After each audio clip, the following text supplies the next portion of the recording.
Good. I'm in Okay. I'm in Virginia. All right. Welcome to Vibe Osmosis. How you doing today? I'm good. How are you?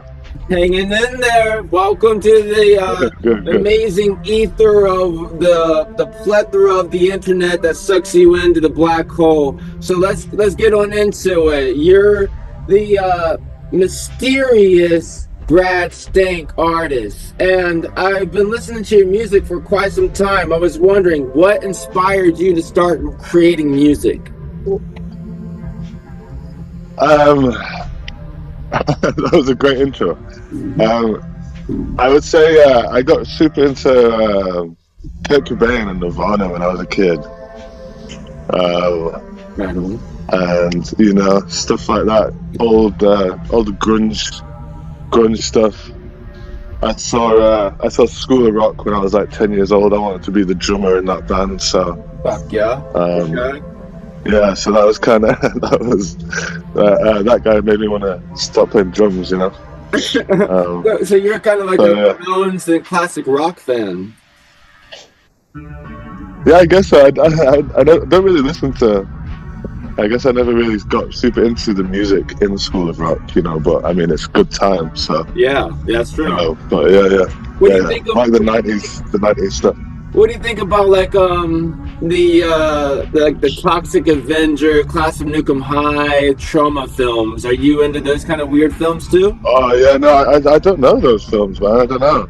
Oh well, if you're into the classic, if you're in the classics here, this one will put you in the deep dive of B horror, weird, like how in the fuck was this ever getting created? And so I wanted to get into your new album. Your new album sounds terrific, and it's very different than the past. Thank you. So I was wondering, like, what inspired you to start writing up new songs and working in a different fashion? Yeah, I guess just a lot. You know, a lot of my old stuff. I was young and smoking a lot of weed and kind of, you know, horny and stuff. Yeah. So I guess it's maybe just like maybe I'm maturing a little bit or something, you know. But right. yeah, I guess it's less weed smoking going on while I'm writing, and Yeah. you know, maybe more about like maybe more romantic than horny or something, you know, kind of developing on those themes a little bit, you know. I would say like this album has foreplay and the session and kind of like that after red effect, you know. So I was really wondering if like if these songs were like whenever you were writing them, you were like playing these like out loud, and then you were like, okay, like this works, or if you were trying to also like just incorporate the live sound again and get back into like the feel of how good it is to make music. Yeah, I think this time I was definitely more into like fleshing out the song before I would record it on my laptop, you know. I think a lot of my old stuff is I'd get a little idea and then I'd record that and then I'd try and like flesh it out, you know, which is I guess where you get that kind of like bedroomy janky sound going on, you know. But I think this time I definitely tried to develop the songs a little bit more before I actually like went to record them, you know. So I think for me anyway, the songwriting is better on there because I allowed the songs to flourish a little bit before I tried to get them down, if you know what I mean. So and I was going to get into like your new tour that you just went on.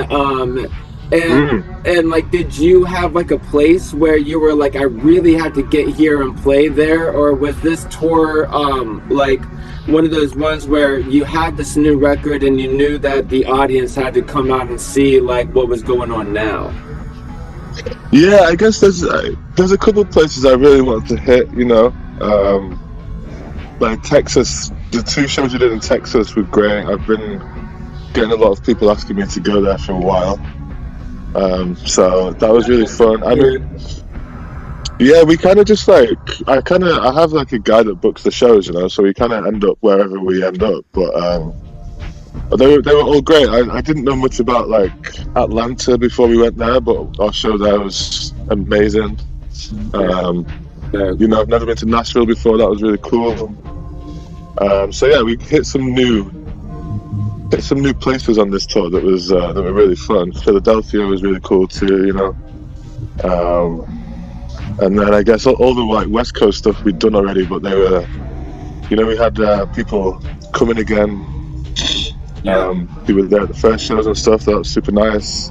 But yeah, it's just you know, I think people like hearing all the oldies too, so I try and incorporate as much of the old stuff into the set as I can too, you know, because people like to get a little weird to that stuff too. So you know, try and mix the setup. I was out of town whenever you guys hit Seattle at the tavern, but my friend and said that, you know, it was a really cool, amazing set, and also didn't get to hear the new record before, so it was kind of like a whole new experience. Cool. And yeah, nice. It just kind of, to me, it's like, oh, I'm really excited to hear this now. Like, it got me. Yeah. Well, hopefully we'll see you next time.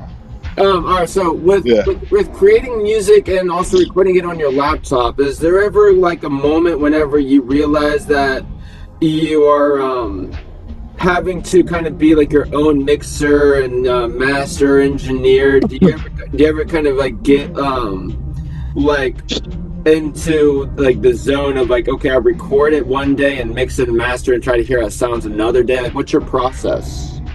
Yeah, I try and I actually have a guy. This guy David Granshaw mixed the new stuff.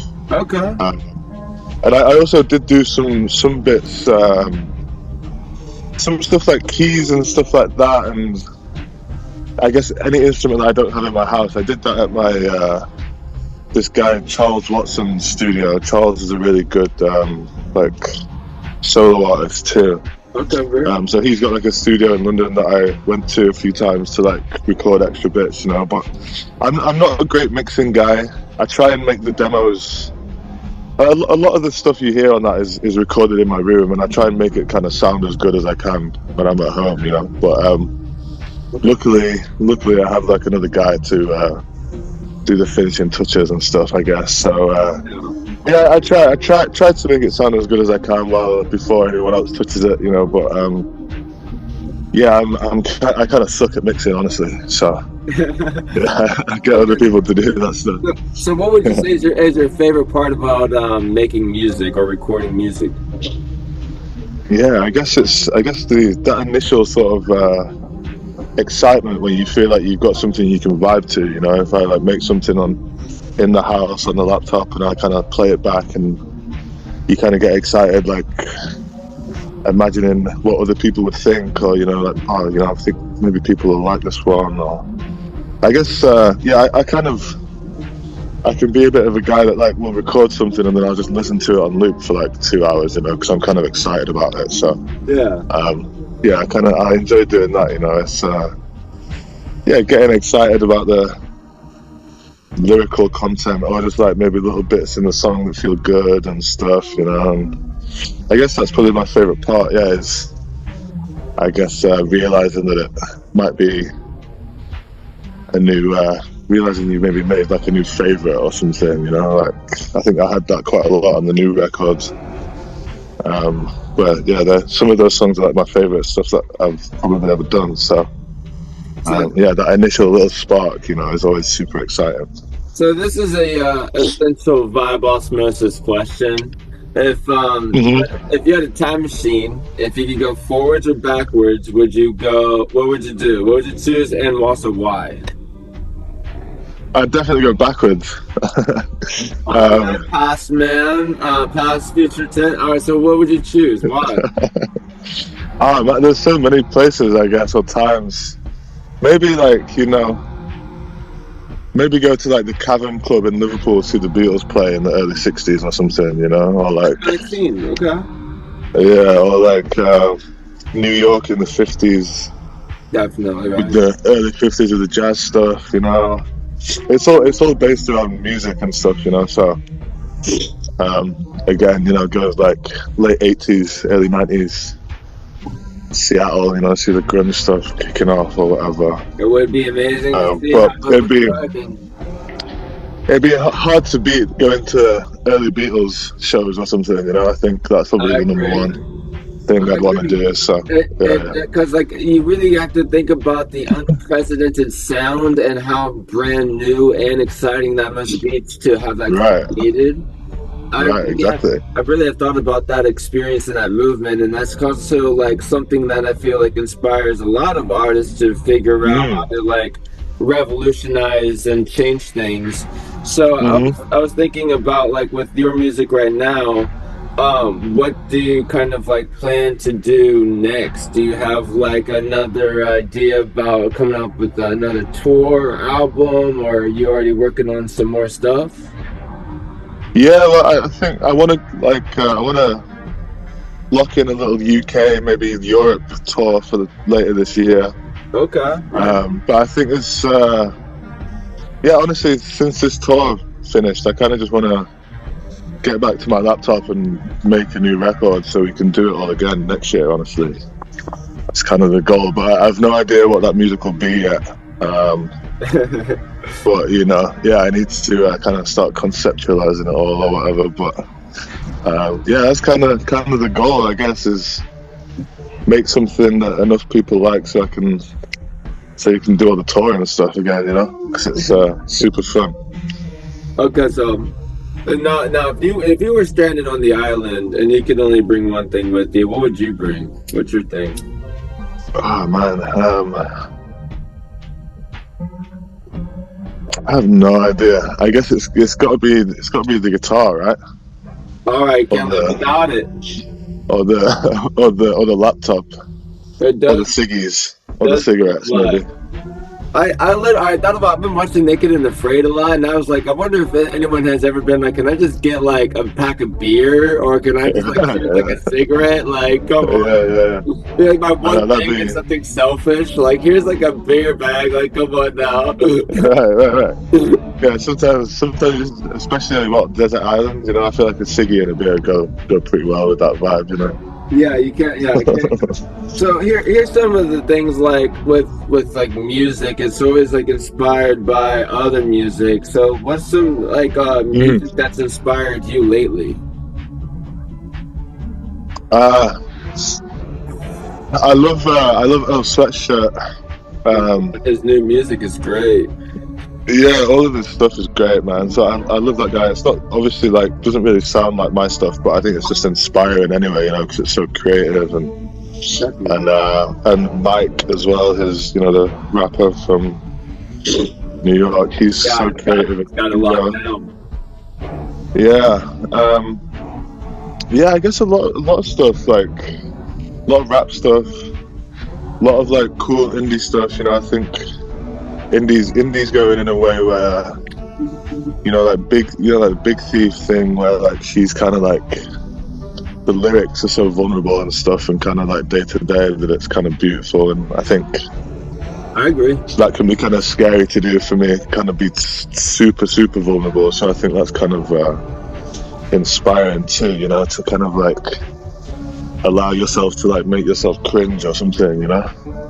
I think if you're making yourself cringe, you're probably being like the right amount of vulnerable or something, you know. So I guess like in one way you're letting yourself go, and like whenever you do let yourself go, you kind of see like what you can harness and learn from that. Right. Yeah. Things to kind of take away.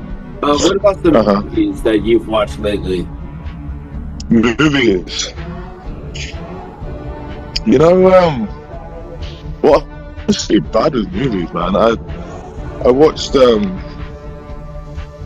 Passion of the Christ for the first time. That was pretty insane. Really? I went to see that in the theaters. You did, yeah. Honestly, I'm pretty bad with movies. My friends always laugh at me because I'm always like at least 10 years behind on like any cool movie or whatever, you know. But yeah, I mean, I like a lot of like a lot of 90s rom-coms and shit, and like, I don't know, simpleton things, you know. My favorite movie is probably like Groundhog Day. I'm just a big Bill Murray guy, you know. Could you relive one single day for the rest of your life if you had to? Yeah, I mean, it'd be kind of. I think that movie's kind of beautiful that way because it's kind of like he figures out how to be the best version of himself, because he's forced to do the same day over and over again or whatever. I mean, that's obviously the point of the film, but yeah, I don't know. I think you kind of go nuts, but then after a while, maybe you're kind of like, okay, let's just make every day better and better, Yeah, but I think I would hate it, honestly. Yeah, I think having a shot on life is really interesting. Right, exactly. Maybe this is where we're similar about choosing the past, because like I would definitely maybe choose the past to kind of live through the future if I was going to become like a vampire or something like that. Right. But here is an interesting one. So if you had a superpower, what would your superpower be? I think it'd have to be teleportation for me. Okay. Teleportation, where would be the first place you go to? You're a jumper. Oh my gosh. Right now,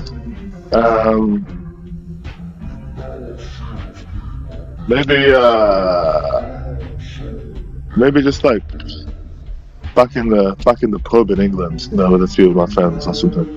Something classic. All right, so have you ever gone fishing? Huh? Have you ever gone fishing?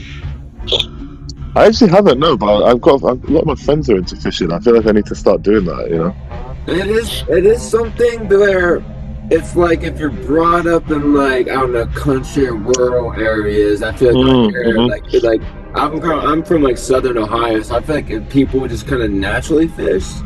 And I feel like it's like you really do have to have like a patience with things, And something that I do kind of learn with like music, there's like a patience with like even your own music, learning music and creating stuff, because you have to like let stuff like develop and like experience life and stuff to like really put it into something. And is there ever like a really good moment or good memory that you have like associated with like music or your art, or that you'd like to share? Yeah, I guess I like the fishing analogy. I think that's cool. It's like with being creative, I guess you kind of got to like you got to set it all up. Be patient, but like. Do it the right way, and then maybe a little fish will come along, But yeah, I mean, I love music, man. It's I love making it. I love sharing it with people at the shows. I try and spend like time after the shows, like chatting with people and stuff, and people tell me some like, people are so nice. They say lots of like super sweet things to me after the shows, and that's always like a really humbling experience, maybe some of the tunes have like got them through something or whatever, This one girl told me my music had helped her through like a fear of driving, which is pretty awesome, Fear of driving? Yeah, so that was kind of funny, but I mean, I can see it because your music can help. Your music is a cruiser. Like I can definitely take a blunt right or something. Like if I need to have like a time to myself and just like listen to some music, I can put on some stuff and right. Yeah, I have a lot of guys tell me that the first time they got in bed with their girlfriend, they put some Stank on, and it kind of helps the situation, which is pretty sick. That's kind of that is right. That's right. Love hearing that sort of stuff. If you people that know how to playlist, I'm telling you what, it's like there's a movement there. All right. And so what would be like one of the first songs like on your playlist? Do you know? Like a sexy one? Yeah. I mean, Marvin Gaye for sure. Yeah, Marvin's good. D'Angelo's good. There's a song, I'll say Sexy Mama by the Moments. Okay. It's a good one. Yeah, it's a good playlist starter, I think, for if you bring a lady back home. What would be the favorite place that you've visited so far?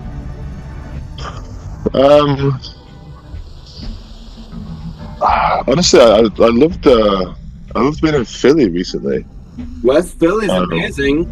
Yeah, I don't know where we were there, but we were in like Fishtown in Philadelphia, and it just felt very nice. Yeah, felt very cool. You know, lots of venues and bars, and like kind of felt like England a little bit.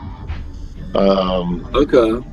But also, you know, like I love Austin too. I really like Portland and Seattle, like up in the northwest, are super beautiful too. You know, I think I like the vibes over there too. So it's definitely different, and I will now understand whenever they're talking about the hip hop days, the culture clash between one coast or another, because I see now, because like it's a different lifestyle and different ways of meaning and different kinds of things, and you can really, 100%. you can really experience that. And I think it's really interesting that right now, like all these different kinds of integrations with music apps, YouTube and stuff, there's no longer kind of like this turf battle. You know what I mean? Right. Now it's like in the internet sharing love thing is really interesting, because because everyone's turf is Spotify now or whatever. You know, it's like you can't really. Right? Yeah. And it's definitely more down to the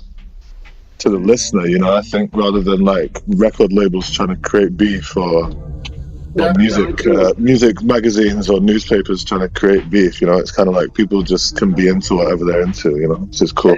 And so what do you think about like the whole like situation with like Spotify and how they handle artists and that kind of stuff? Do you think that there could be somebody that takes over and changes things? It'd be cool. Yeah. I mean, like Spotify for me has done really good things, you know. So like, I still kind of like it, but that's very selfish. I know that the guys who run it listens to it. Everyone uses it, you know. Right? Yeah. So it's the people that run it are obviously into some like fucked up stuff. I hate all the AI thing too. You know, they're like kind of buying into all that stuff, which is a big no for me. Very weird. But yeah, I think honestly for me, like my thing is just making music. So I kind of just, you know, I'm gonna keep doing it and putting it out wherever people would listen to it, I guess, you know. But yeah, I mean, like, it'd be great if there was something that would treat artists better, and maybe treat like the wider world a little better, you know. And some sort of ethical streaming service, but it kind of, I don't know if it'll ever happen, you know. This goes into like another kind of wild off question, you know, classic vibe osmosis, but what's your take on the aliens living out here? Do you believe in that stuff? You've seen a UFO? You've seen aliens walking around? Nah, I never seen it. There's an alien. I got an alien in my band, actually. His name's Willis. Yeah, he's definitely reptilian shapeshifter. He'd be Taylor Swift for all we know. That'd be funny if he has this. But I don't know. Honestly, I've got no idea. I've got no idea about the aliens, man. Yeah, who knows? I mean, I love my conspiracies and stuff, but the alien thing seems like I don't know. Seems like a distraction, you know, to me. But, yeah. Okay. So I was learning about like, you know, some of these different scientists and stuff like that's gone missing, and that people are like it's aliens and everything like that, and I'm like, really? The CIA. Now, do you know the stuff with like the CIA and the government kind of doing shady stuff against people? Do you think that they also do shady shit against like the music and the world entertainment industry? Because they can help control like what is being able to get processed in movies. Like from what I've heard, they get to filter movies or see movies that are not even made yet, just because of the CIA. Yeah, it's a really interesting question. Actually, but yeah, I mean, you know, I think. I kind of believe that like maybe John Lennon was like supposed to be shot, you know, because he was maybe preaching too much peace or whatever, you know, or whatever. But like, I don't know. I mean, it's hard. I mean, I guess music's a weird one too, because I guess, if people like shit, they're gonna listen to it, you know. So yeah, it's kind of hard to stop once it's out. But I guess, you're asking some good questions, man. I do not know. I hope not, but I certainly wouldn't be surprised either, you know. I want to go back to some old school with you, okay? I have some great, I like listen to. I got some of your vinyls and stuff. My vinyl player. Oh my guy. But so like you kind of have curated like your own kind of sound. You know what I mean? And I was thinking, like in the earlier days for you, what kind of music and stuff were you making that that led you to that? You know? Right. Yeah, I mean, for a while when I was like in my teens and stuff, I guess I was making a lot of stuff that was. I really love this. I kind of like, not like 2000s like indie music, especially in the UK. For me, was big. There was this band called Bombay Bicycle Club that I still love now. Their like first couple albums was big for me. I was honestly trying to like. I think I was definitely doing more sort of like the 90s slackery, like grungy sort of vibe for a while. Got a B on me somewhere. Hold on. It makes sense. That translates. Yeah, but I think that some of that stuff like does translate into the sort of sexy. Some of it can be kind of slow and a bit like melodic but moody or something, you know. Yeah, it seems massive. But I got super into like in my like late teens, early 20s. Got super into like Conan Moccasin and yeah, he's great. Obviously like Mac and stuff and Ariel Pink and Mac more kind of like Mac seems like a very down to earth level like musician. Like just really knows his music. Right. Yeah, no, he's great for that. Yeah, and insane. And I really, really am a fan of like your recording style and your recording technique. So I was kind of wondering, like, what was your first instrument that you learned how to play? I learned to play drums first after watching School of Rock. But then I kind of quickly got into guitar too. My brother was actually having guitar lessons and he didn't want to have them anymore, so I kind of like took his spot, you know.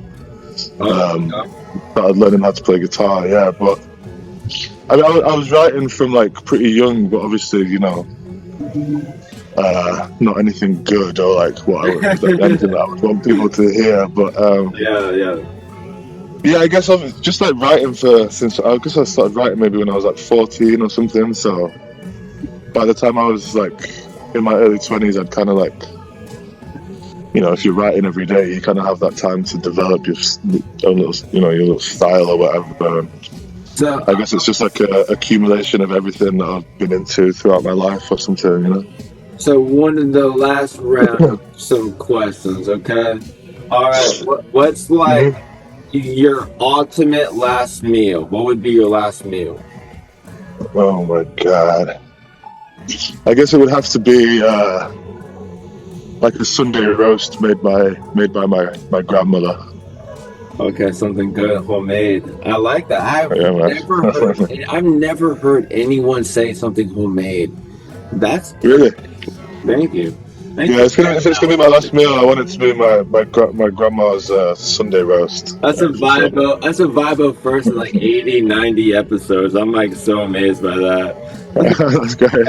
Okay, so if you had a dream that you could control, what would your first dream be about? Oh, wow. This is a new one. Maybe you ever seen that movie where everyone forgets about the Beatles and the guy starts writing the Beatles songs? Yeah. Maybe it'd be that, where like, I'm the Beatles or something, That'd be pretty funny. Hilarious. And it needs more. It's definitely good. Maybe that'd be a good dream, Okay.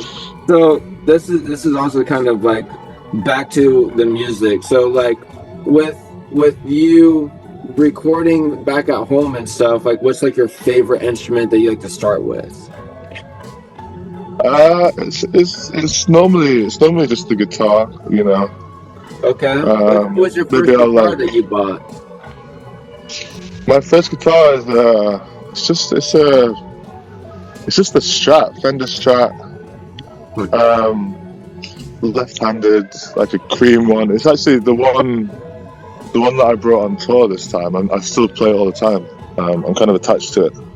And it feels like part of like an extension of me, you know. So I kind of I kind of find it hard to like write on anything else, you know. This one's a good one. Okay, this one's staying alive. I have one guitar that's staying alive for a long time. Right. This one, all right. So, what is one song that means the most to you right now, like, or that you've made? That I've made. I would say. I mean, for an old one, I still really like. It's like the first one I ever did. It's called OTD. Fuck yeah, great. I still really like that song just because of how simple it is, you know. But from the new stuff, I really like the Endless Do song. Fuck yeah. And one called Tenchi as well is one of my favorites. So yeah. It's so hypnotized. That's what's so. Yeah, hypnotizing. Yeah, nice. Yeah, I mean, just people gotta listen to the new album. I really appreciate you joining this Vibe Osmosis. It's been great talking with you. Yeah, you too, man. You too. It's been fun.